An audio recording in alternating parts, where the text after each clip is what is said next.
Selamat malam yang saya hormati, yang mulia Biku Adikku Salomatera, yang saya hormati Atas Silani, Romo dan Ramani, Bapak, Ibu, Saudara. Terimalah salam saya dalam Dhamma, Sotihotu, Namo Buddhaya. Namo Buddhaya. Ya. Mari kita merangkapkan tangan di depan dada. Saya akan mengucapkan penghormatan terlebih dahulu kepada Guru Agung kita. Namo tassa bhagavato arahato samma sambuddhassa. Namo tassa bhagavato arahato samma sambuddhassa. Namo tassa bhagavato arahato samma sambuddhassa. Terpujilah Sang Bhagawa yang Maha Suci yang telah mencapai penerangan sempurna. Sabbe satta bhavantu sukhitata. Semoga semua makhluk berbahagia. Selamat malam Bapak, Ibu, Saudara.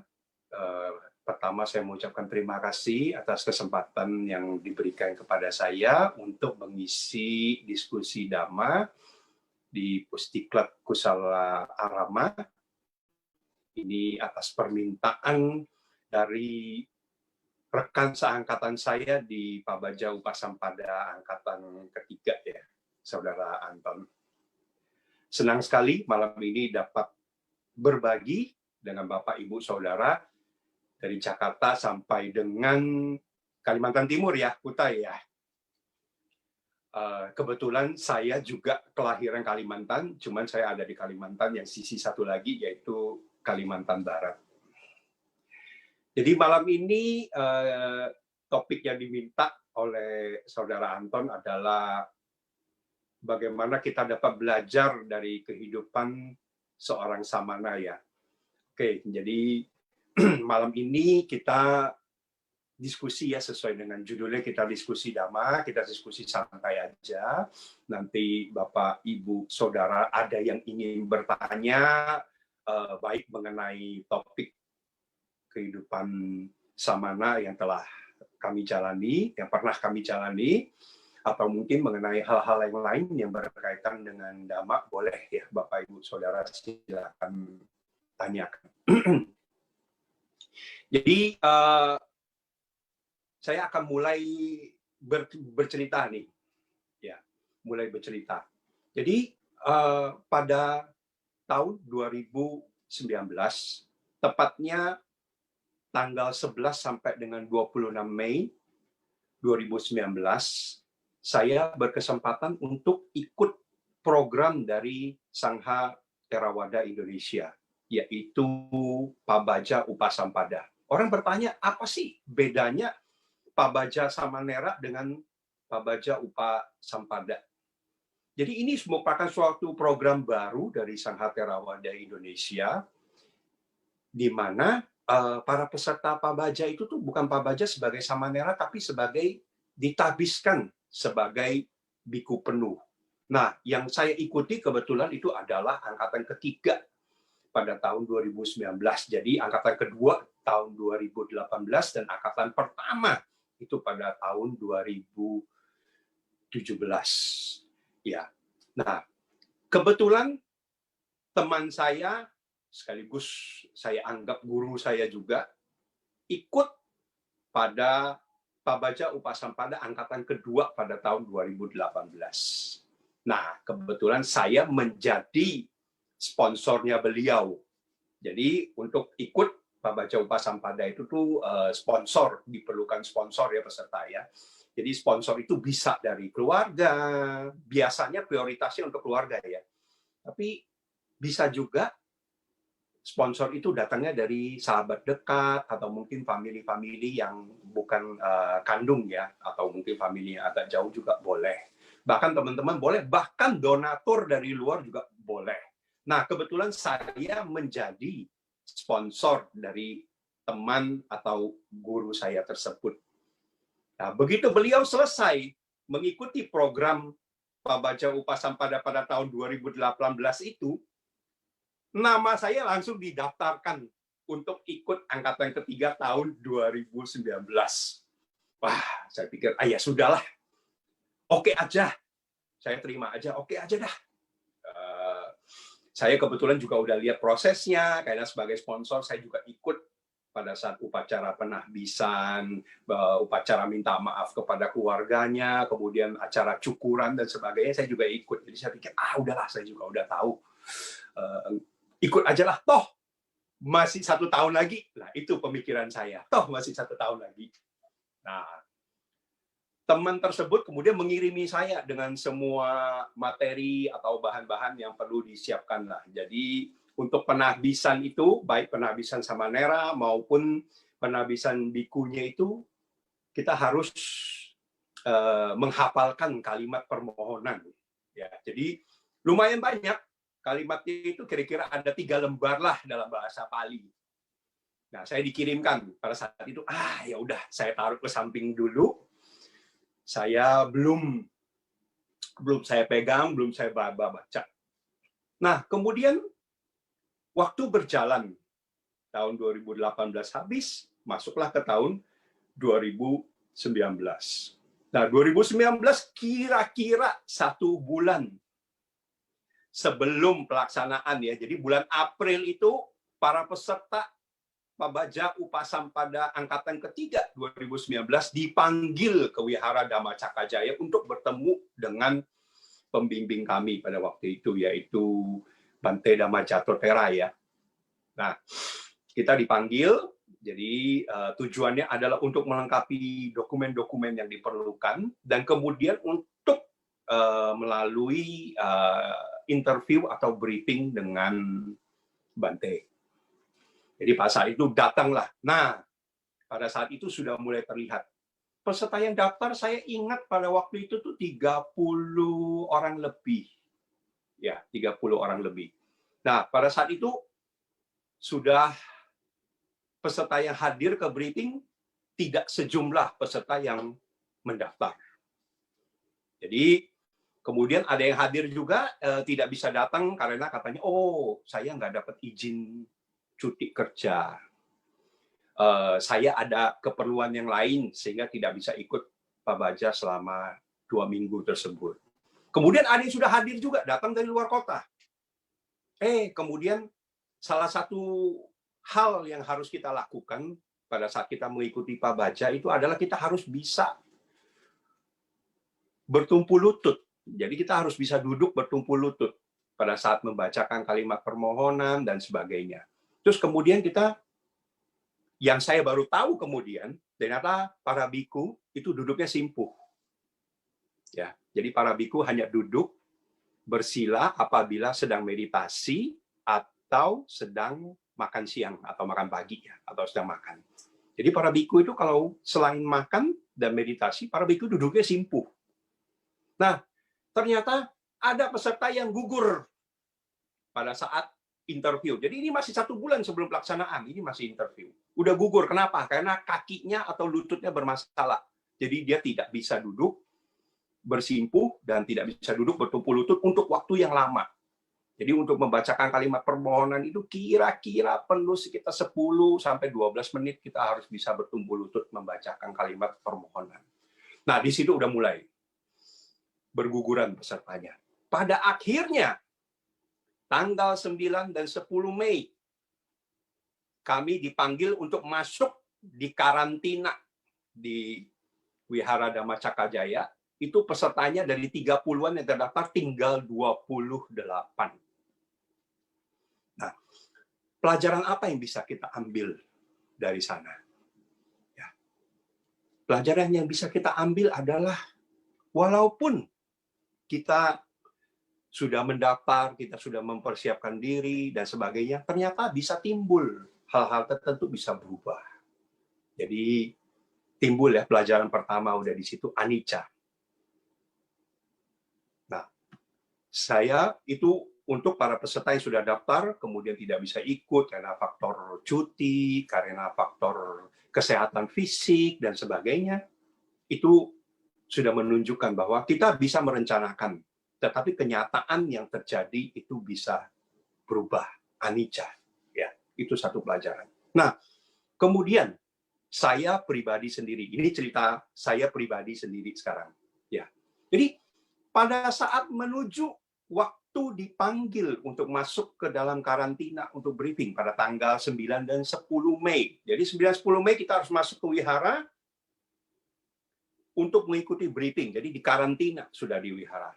Apa yang dilakukan selama briefing? Selama briefing itu kita diuji, jadi kalimat permohonan itu harus dihafal ya.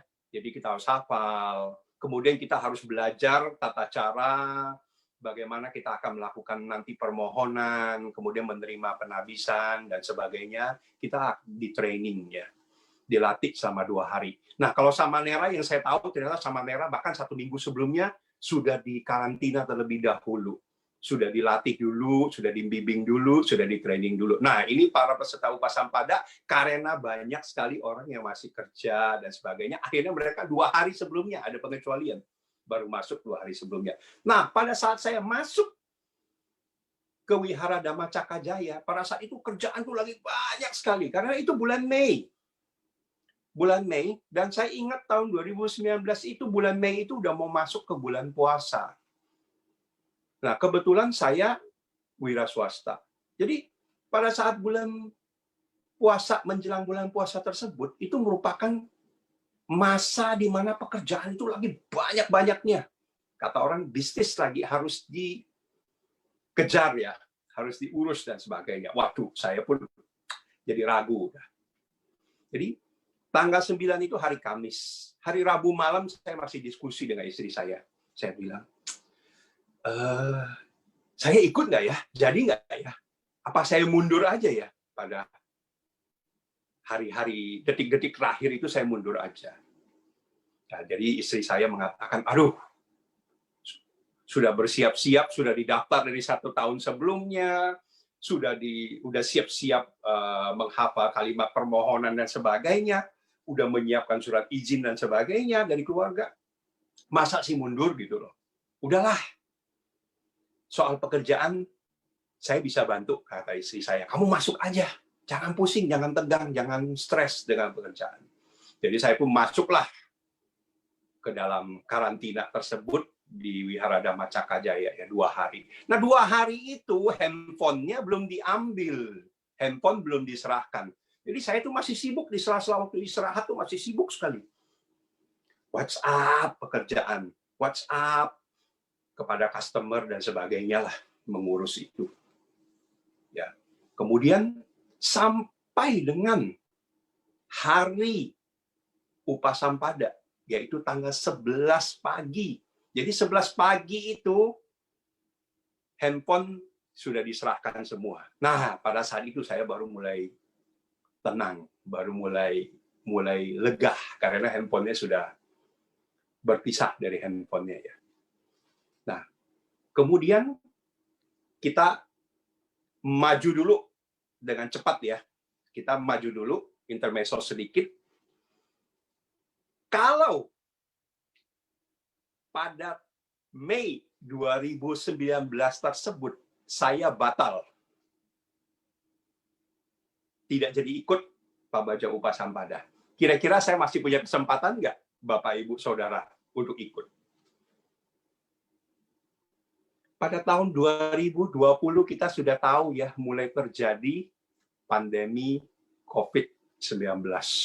Jadi program Pak Baja ditiadakan. Kemudian tahun ini, 2021, melihat perkembangan kasus pada saat ini, melihat perkembangan kondisi pada saat ini, saya yakin sekali program Pak Baja Upasampada Angkatan ke-4 2021 juga tidak akan dilaksanakan. Ya, Bapak, Ibu, Saudara, kalau pada saat saya waktu itu mundur, saya tidak memiliki kesempatan lagi sampai dengan saat ini untuk ikut Pak Baja Upasampada. Nah, pelajaran apa yang bisa kita petik dari situ? Saya teringat satu kutipan dari Majjhima Nikaya ya. Jadi kutipannya bunyinya begini. Berusahalah saat ini juga. Mana tahu kematian esok menjemput. tawar-menawar dengan Raja Kematian dan pasukan besarnya tidak berlaku bagi kita.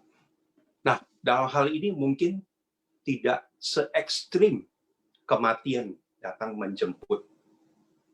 Tetapi Bapak, Ibu, Saudara lihat, kalau kita memiliki kesempatan, kita memiliki peluang untuk melakukan sesuatu yang baik, apakah itu untuk belajar, apakah itu untuk berlatih, apakah itu mungkin retret meditasi dan sebagainya, kita harus memanfaatkan kesempatan itu dengan sebaik-baiknya.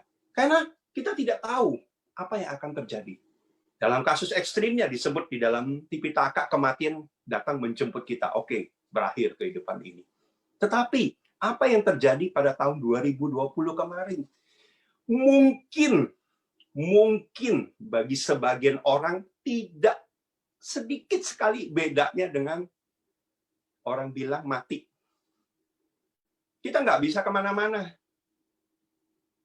Kita tidak bisa, bahkan kita ada satu masa kita mau keluar dari rumah pun kita dianjurkan tidak. Kita mau bekerja, disuruh kerja, work from home, kerja dari rumah. Yang mau bersekolah disuruh sekolah dari rumah, school from home. Ya. Kemudian yang ingin ikut retret meditasi, nggak bisa. Center-center semua tutup. Tidak bisa ikut retret meditasi. Ya. Kemudian bahkan ada yang mau ke pusat pembelanjaan, mau ke mall pun nggak bisa karena mallnya tutup. Ada satu periode mall ditutup. Ya. Kemudian kita mau traveling, kita mau bepergian, tidak bisa juga. Tidak ada flight, bandara tutup. Negara tetangga kita pun semua tutup. Bayangkan. Jadi, saya kalau melihat dan merefleksi kembali perjalanan pada tahun 2019 itu, saya sangat bersyukur sekali bahwa saya memutuskan ikut dengan kondisi yang sulit, dengan kondisi yang stres, dengan kondisi yang banyak pekerjaan, saya memutuskan tetap ikut. Ya, itu juga atas dorongan dan dukungan dari istri saya. Nah, kemudian kita fast forward sedikit ke depan, kita putar cepat ke depan lagi, selesai saya Pak Baja, istri saya bilang, nah kan buktinya pekerjaan semua diserahkan ke saya berjalan dengan baik dan lancar kan, katanya. Nah, kalau Anda tidak pernah menguji, tidak pernah memberikan kepercayaan itu, Anda tidak akan pernah tahu, katanya. Nah, itu satu pelajaran lagi untuk saya. Kita jangan pernah meremehkan saudara kita sendiri, pasangan kita sendiri, mungkin orang tua kita sendiri, mungkin saudara kita sendiri. Kita harus berikan kepercayaan, berikanlah kesempatan kepada mereka untuk melakukan. Kalau kita nggak pernah memberikan kesempatan, kita tidak pernah tahu. Terbukti bisa dilakukan dengan baik. Jadi itu pelajaran lagi untuk saya, satu pelajaran lagi. Ya, oke. Tadi kita sudah maju ya, kita mundur lagi sedikit. Nah, jadi kira-kira kembali lagi kepada Pak Baja Upasampada. Ya. Jadi apa aja sih yang dilakukan menjelang Pak Baja Upasampada itu? Nah, Pak Baja Upasampada itu, jadi 2 hari kita masuk di karantina di Wihara Dhamma Cakajaya, di Wisma Narada ya, gedung barunya yang tinggi dan besar itu. Di Wisma Narada. Jadi di sana kita tiap hari disuruh mengulang hafalan, kemudian kita mengulang prosedural, tata cara pelaksanaan penabisan, baik penabisan Samanera maupun penabisan Biku. Ya. Nah, pada hari Jumat, kita minta maaf kepada anggota keluarga ya yang datang ya, kepada wakil dari keluarga atau mungkin dari sponsor atau mungkin saudara yang mewakili. Kita melakukan permohonan maaf. Setelah melakukan permohonan maaf, kemudian acara cukuran. Ya, jadi keluarga akan secara simbolik mencukur, memotong rambut dari peserta Pak Baja Upasampada. Itu hari Jumat malam.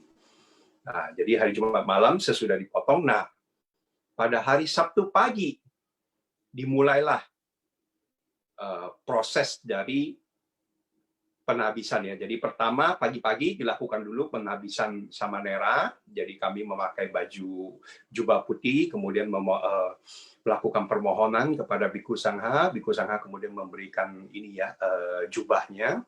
Kemudian jubah tersebut kita ganti jubah. Setelah ganti jubah kita melakukan permohonan sila ya, dasar sila kepada acarya kita.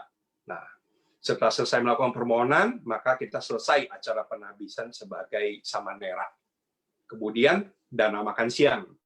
Setelah dana makan siang, nah dimulailah acara penabisan kebikuan. Jadi pada waktu itu guru penabisnya ada 3, yaitu Yang Mulia Sukemo Mahatera, Yang Mulia Panyawaro Mahatera, dan Yang Mulia Damadiro Mahatera. Jadi ada 3 ya, ada 3 guru penabis. Jadi kami semua dibagi berdasarkan grup, kemudian maju untuk menerima penabisan. Nah, kemudian setelah penabisan, para biku, para nawaka biku ya, biku sementara, saat itu kami disebut sebagai nawaka biku. Jadi para nawaka biku tinggal hari Sabtu, hari Minggu, hari Senin, hari Selasa masih tinggal di Wihara Dhammacakajaya Sunter. Nah, pada saat itu kita sudah mulai diberikan kebiasaan-kebiasaan. Jadi kita pagi-pagi kita harus bangun untuk meditasi, kemudian chanting, kemudian makan pagi. Setelah makan pagi, kemudian ada aktivitas-aktivitas lain, kemudian kita melakukan pindapata nasi ya pada waktu itu. Jadi kita keliling, banyak sekali teman-teman umat-umat yang sudah hadir untuk memberikan pindapata nasi ya bagi nawaka biku. Nah, jadi pindapata, kemudian makan siang, setelah makan siang cuci bowl kemudian kelas, setelah kelas kemudian setelah cuci bowl kemudian meditasi, habis setelah meditasi ada kelas meditasi lagi, dan kemudian sore acara bersih-bersih, malam kembali lagi para biku melakukan chanting dan meditasi malam. Nah, pada hari Selasa kami kemudian pindah ke Vipassana Giriratana Gunung Sindur. Sampai dengan pelepasan latihan pada tanggal 26 Mei. Nah, jadi orang-orang nih bertanya nih sekarang nih, orang-orang kemudian bertanya nih sekarang. Para biku itu ngapain aja sih? Dari pagi sampai malam tuh ngapain aja sih? Nah, itu yang pasti menjadi pertanyaan dari para umat ya. Para biku tuh ngapain aja sih? Gitu. Nah, jadi kami bangunnya pagi sekali. Ya, kami bangunnya pagi sekali, pukul 4:30 sudah bangun, kemudian kita melakukan meditasi. Ya, kita pagi-pagi bangun kita meditasi terlebih dahulu. Nah, setelah meditasi, kita melakukan chanting pagi. Jadi chanting pagi itu tuh lumayan panjang ya, kira-kira makan waktu sekitar 1 jam. Jadi para biku itu chanting selama 1 jam. Ya, jadi kita chanting macam-macam. Pada waktu itu kami diberikan buku panduan untuk biku baru. Jadi apa yang kita chanting pagi, selama pagi hari kita chantingnya apa. Nah, kemudian setelah chanting itu kita biasanya akan makan pagi. Ya, makan pagi. Nah, setelah makan pagi, kita biasanya cuci bowl, seperti biasa, cuci bowl. Setelah cuci bowl, kita akan biasanya ada kelas. Kalau tidak ada kelas, bisa meditasi. Ya, jadi para biku meditasinya lumayan banyak ya dalam sehari kan. Meditasi atau kelas, atau dua-duanya apabila waktunya memungkinkan. Nah, kemudian sekitar pukul 10.30 kita bersiap-siap untuk melakukan pindapata. Jadi pukul 10.30 kita udah siap-siap, ya kita siapkan bowl kita dan sebagainya. Kemudian kita keluar, biasanya umat sudah menanti untuk memberikan pindapata. Jadi untuk mempermudah, selama di Gunung Sindur pindapatanya nasi ya. Jadi kita diberikan, para umat itu memberikan kita nasi. Nah, jadi setelah selesai melakukan pindapata, kemudian para biku akan para nawaka biku ya akan makan siang. Nah, setelah makan siang, kembali acaranya sama, kita cuci bowl. Ya, cuci bowl, kemudian kita jemur bowlnya kita, supaya kering, supaya bersih, kita jemur, supaya higienis ya, kita jemur bowlnya kita. Nah, sesudah makan siang, para biku itu, para nawaka itu kembali melakukan meditasi.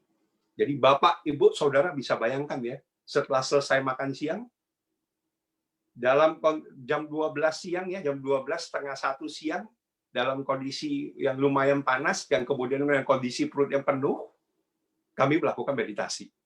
Nah, itu sangat amat menantang sekali ya. Karena kenapa? Karena saat itu perut penuh, rasa kantuk biasanya sudah mulai timbul. Ya. Kemudian kondisi cuaca juga lumayan panas. Jadi kita di Gunung Sindur itu tidak pakai AC ya, di Dhammasalanya itu tidak pakai AC. Dhammasalanya terbuka, tidak ada AC. Nah, jadi para nawaka biku itu meditasi siang. Jadi Bapak Ibu bayangkan ya, itu benar-benar sekali itu meditasi yang sangat-sangat menantang sekali dalam satu hari itu. Ya, tapi itulah yang harus kami lakukan, itulah pelatihan yang kami harus lalui. Nah, sesudah acara meditasi, kelas. Jadi orang bertanya, para biku ngapain nih? Kita ada kelas.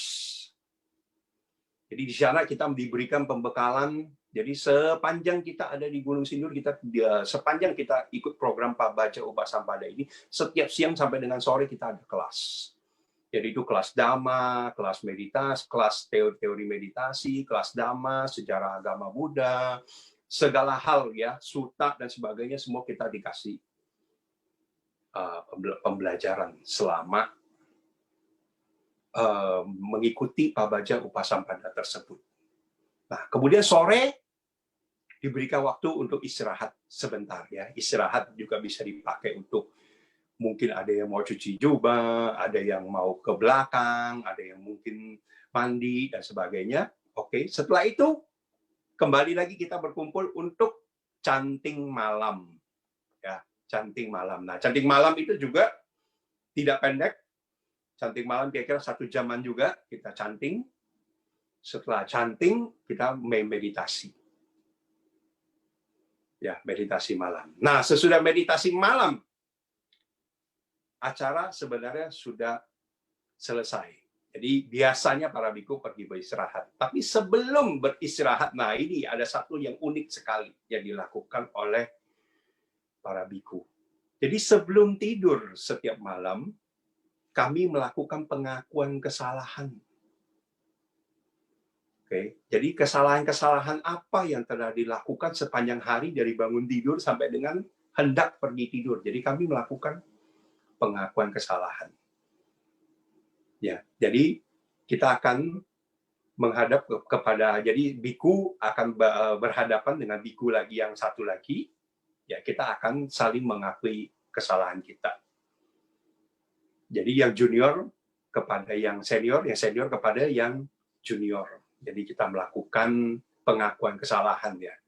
Nah, jadi di sana ada kalimat yang kita baca ya, bahwa kita tidak akan mengulangi lagi kesalahan-kesalahan yang telah kita lakukan pada hari itu, gitu ya. Intinya demikian. Nah, kemudian baru para biku itu pergi istirahat ya, pergi beristirahat atau pergi tidur.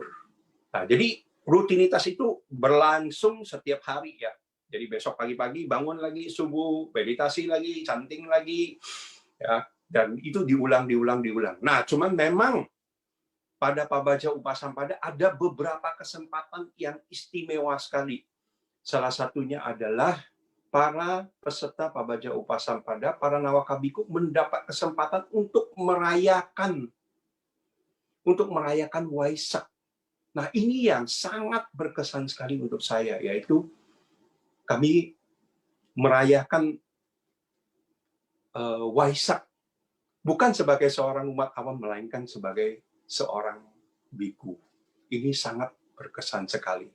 Ya, jadi kami melakukan prosesi, membawa lilin dan sebagainya. Kemudian detik-detik Waisak kami bermeditasi di depan wihara ya. Jadi pada saat itu disiapkan di depan wihara, cuaca mendukung, kami di luar wihara bisa ini melakukan meditasi pada saat detik-detik Waisak. Pada waktu itu kalau tidak salah itu subuh, pukul 4 atau pukul 5, saya lupa, itu subuh. Ya, jadi kami mendapat kesempatan, itu sangat berkesan sekali. Nah, yang kedua, peristiwa yang kedua yang berkesan juga, kami mendapat kesempatan untuk ikut merayakan Dharma Santi Waisak di tenis indoor Senayan. Jadi bersama dengan para umat, kemudian juga para sangha ya dari berbagai mazhab atau aliran Buddhism di Indonesia. Jadi Dharma Santi Waisak itu juga satu kesempatan istimewa sekali. Kemudian kesempatan istimewa yang ketiga adalah kami diundang waktu itu untuk ikut menghadiri forum lintas agama di Wisma Sangha Theravada Indonesia di Pondok Labu. Nah, itu peristiwa yang ketiga. Dan kemudian yang terakhir, yaitu Waisak Atami Puja di Wihara Dhammacakka Jaya. Itu merupakan 4 peristiwa yang sangat berkesan sekali selama Pabaja Upasampada. Dan saya percaya program Pabaja Upasampada selalu dilakukan pada bulan Waisak ya. Nah, jadi nanti apabila Bapak, Ibu, Saudara, apabila Bapak dan Saudara mengikuti Pabaja Upasampada tersebut, pasti akan memperoleh satu kesempatan yang istimewa tersebut juga. Ya. Nah, itu merupakan kira-kira garis besar atau gambaran kegiatan yang dilakukan selama Pabaja Upasampada. Sebenarnya banyak lagi peristiwa-peristiwa kecil yang kami rayakan seperti Mudita Sakara dan sebagainya, tetapi itu nanti bisa dilihat ya kalau Bapak, Ibu, Saudara ingin melihat secara sepintas, itu ada video singkatnya. Jadi kalau Bapak, Ibu, Saudara nanti cek Pabaja Upasampada angkatan ketiga 2019, itu nanti ada video singkatnya yang dibuat oleh panitia yang mencakup seluruh kegiatan dan perjalanan kami selama 2 minggu tersebut, plus 2 minggu plus 2 hari tersebut.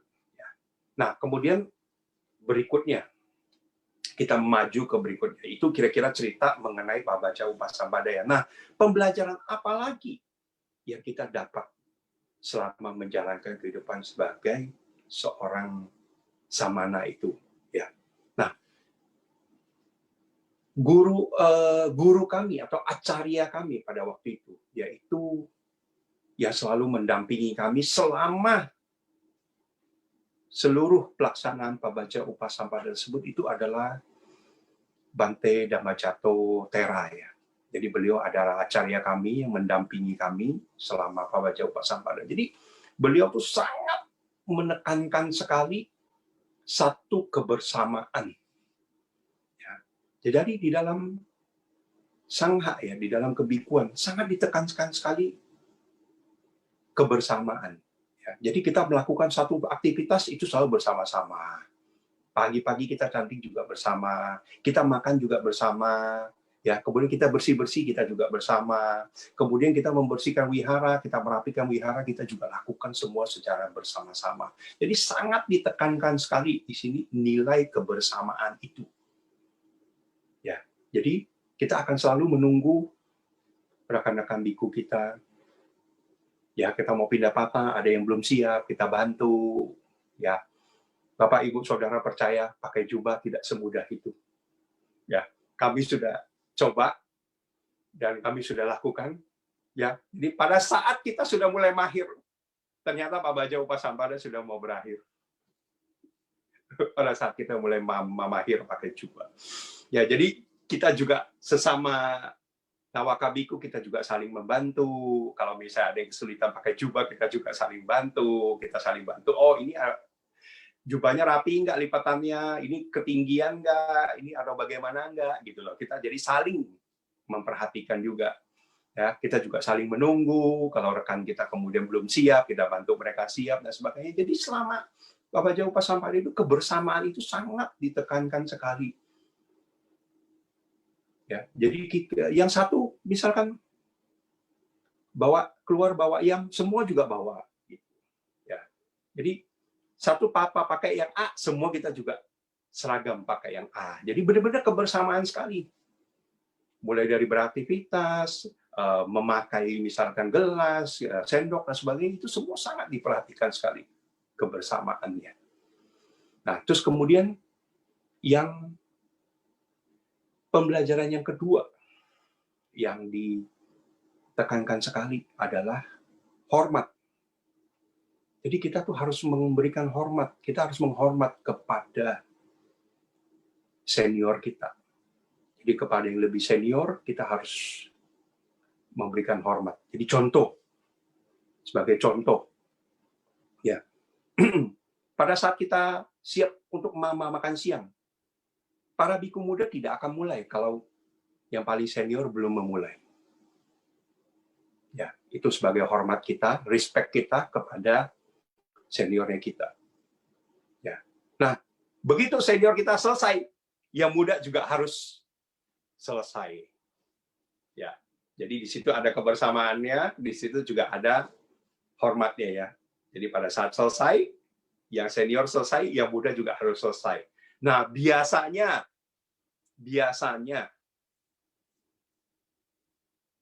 biku-biku yang senior, biasanya mereka akan agak lambat sedikit.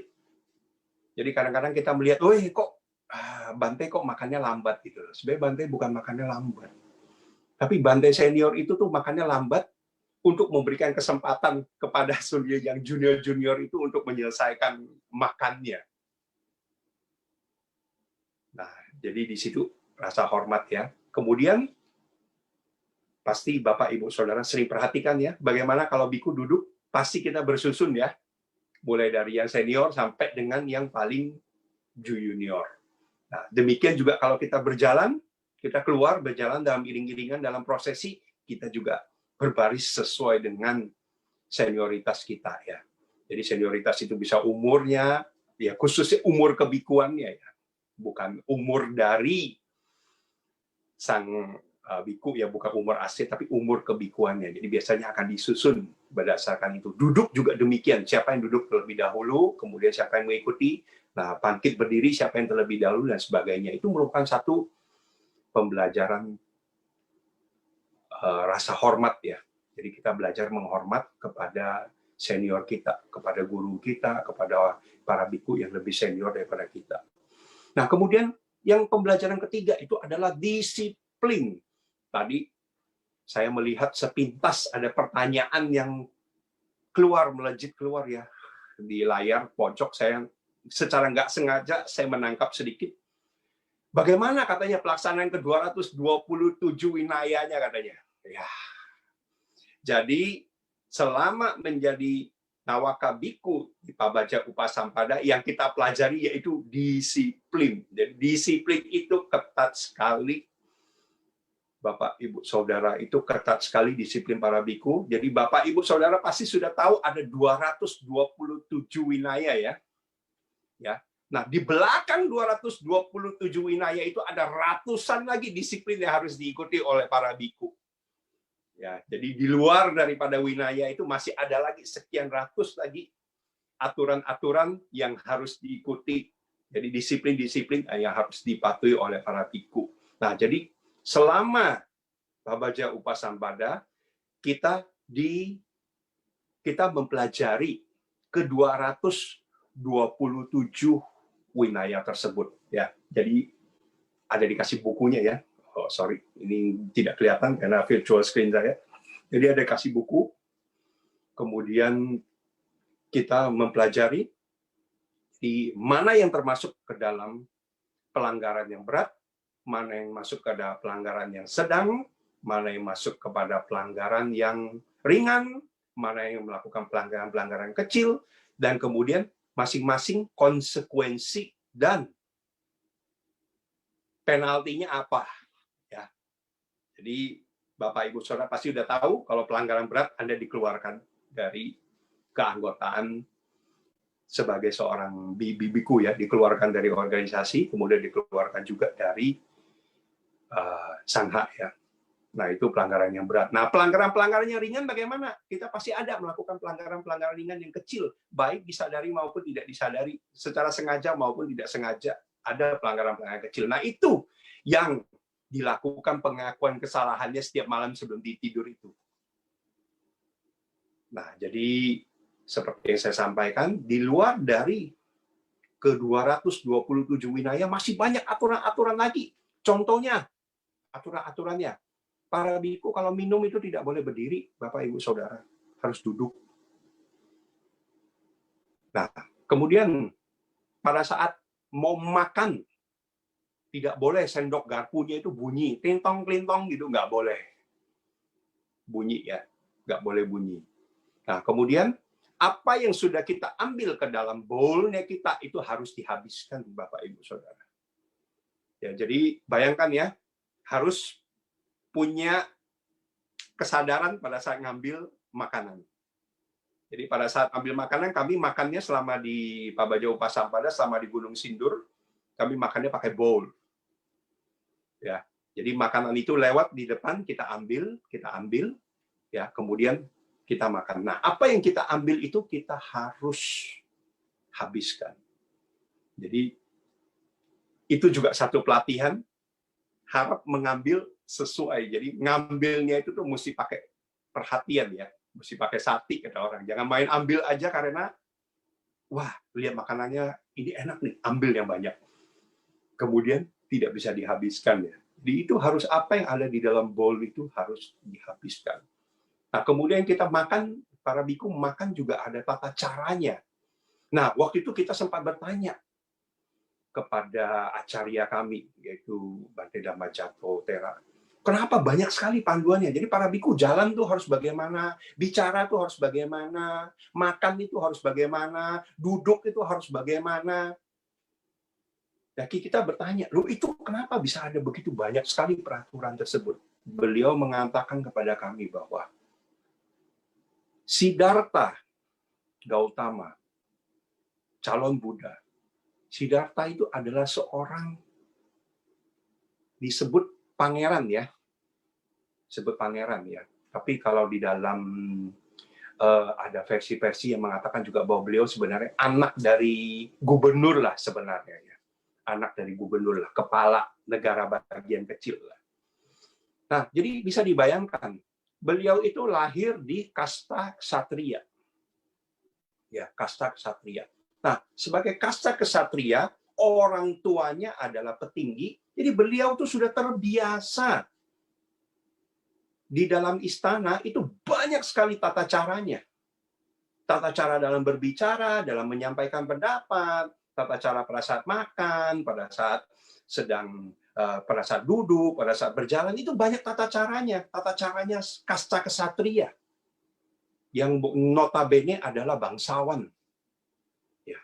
Jadi, oleh Siddhartha yang kemudian menjadi Buddha, ya, tata cara tersebut, disiplin-disiplin tersebut diterapkan kepada seluruh anggota Sangha, yaitu para murid-muridnya, seluruh para anggota Sangha. Karena itu adalah tata cara. Jadi pada saat itu, semua murid Sang Buddha, kalau kita baca di dalam sutta, semua murid Sang Buddha itu tuh sangat dihormati oleh masyarakat. Kenapa? Karena tindak tanduknya yang sangat halus, luar biasa, berdisiplin dan lembut. Nah, jadi mereka menjadi sosok yang patut dihormati oleh masyarakat. Jadi selain daripada ke 227 wilayah, di bawah itu masih banyak sekali aturan-aturan yang harus dipatuhi oleh para biku. Nah, lanjut lagi.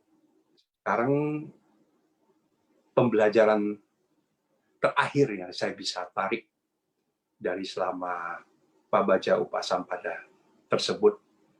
Jadi, acarya kami, Bante Dhammajato Tera, sangat-sangat amat menekankan sekali yang disebut dengan katanyu katawedi, yaitu bersyukur atas kebaikan yang kita terima. kebajikan yang kita terima. Dan berupaya dengan bersungguh-sungguh untuk membalas kebaikan tersebut. Itu sangat ditekankan sekali oleh acarya kami pada saat itu. Oleh karena itu, para peserta Pabaja Upasampada, begitu mereka melepas latihan, kembali menjadi umat awam. Ya. Tugas paling pertama adalah menjadi panitia untuk mengurus Pabaja Upasampada berikutnya. Ya, itulah bentuk dari balas budi yang kami berikan atas kebaikan, kebajikan yang kami terima selama ini. Bapak, Ibu, Saudara, bayangkan 28 nawaka biku. Ya.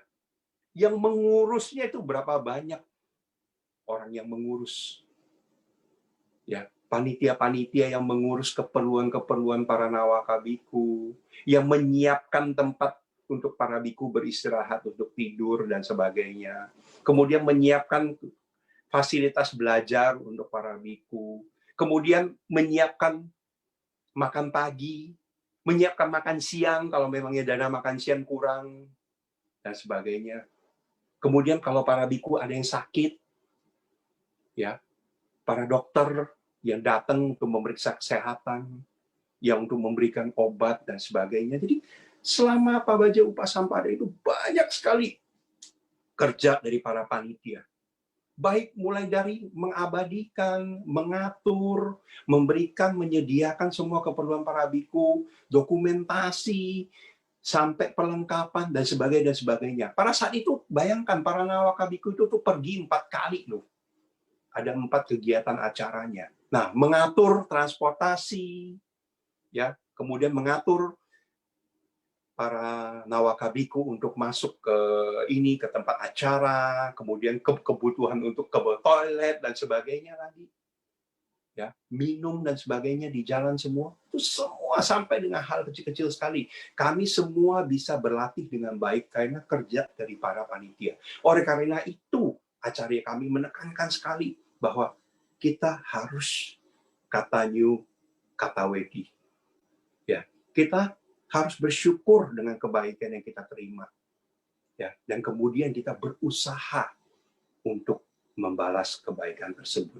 Oleh karena itu, kami yang angkatan ketiga Pabaja Upasampada 2019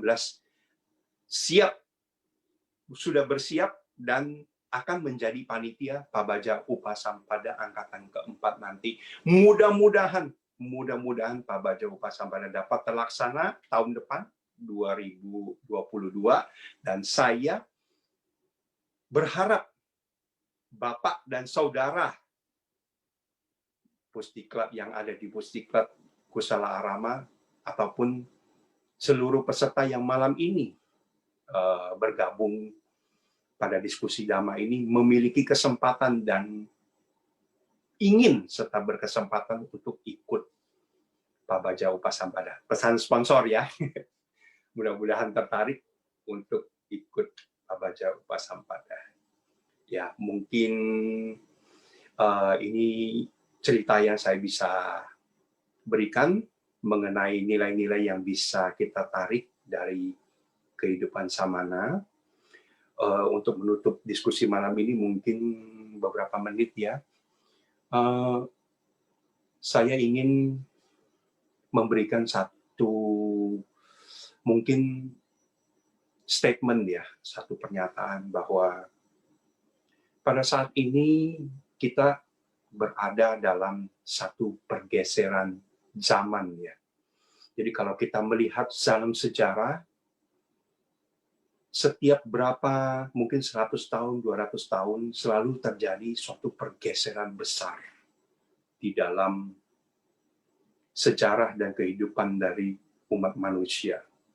Jadi kalau kita melihat awal abad ke-19, tahun 1900 sekian, itu tuh ditandai dengan satu pergeseran zaman. Waktu itu pasti Bapak Ibu Saudara tahu terjadi flu Spanyol ya, Spanish flu. yang memakan korban banyak sekali. Kemudian terjadi perang dunia. Jadi pada saat itu kehidupan para umat manusia itu berubah tatanan nilainya. Jadi nilai-nilai yang mereka ketahui selama itu, selama kehidupan mereka itu berubah karena satu pergeseran atau satu peristiwa yang besar pada zaman tersebut. Nah, pada tahun 2020 kita bertemu dengan satu pergeseran zaman yang besar sekali, yaitu terjadinya pandemi COVID-19. Jadi segala bentuk kehidupan, segala tata cara atau gaya kehidupan yang kita miliki, yang kita sudah lakukan selama ini, itu semua dadakan berubah. Dulu kita mau pergi kemana tinggal pergi aja. Sekarang saya mau pulang ke Kalimantan aja, saya harus PCR swab dulu. Saya mau keluar rumah gampang. Sekarang Bapak Ibu mau keluar rumah, kita mau keluar rumah, harus pakai masker. Masuk ke mall harus cuci tangan. Ya. Masuk ke restoran makan harus daftar dulu. Ya. Kemudian mau berkumpul, wihara, kita dibatasi 50%, 25%. Tidak bisa seperti dulu lagi, wihara penuh pada saat perayaan besar. Mau merayakan Katina, mau merayakan Waisak, kita online. Lewat Zoom. Jadi, segala tata cara hidup yang kita jalani selama ini semua berubah. Dadakan, berubah semua. Terjadi satu pergeseran zaman. Tetapi, Bapak, Ibu, Saudara, satu hal yang tetap bisa menjadi fondasi kita. Satu hal yang tetap bisa menjangkar kehidupan kita. Yaitu kehidupan spiritual.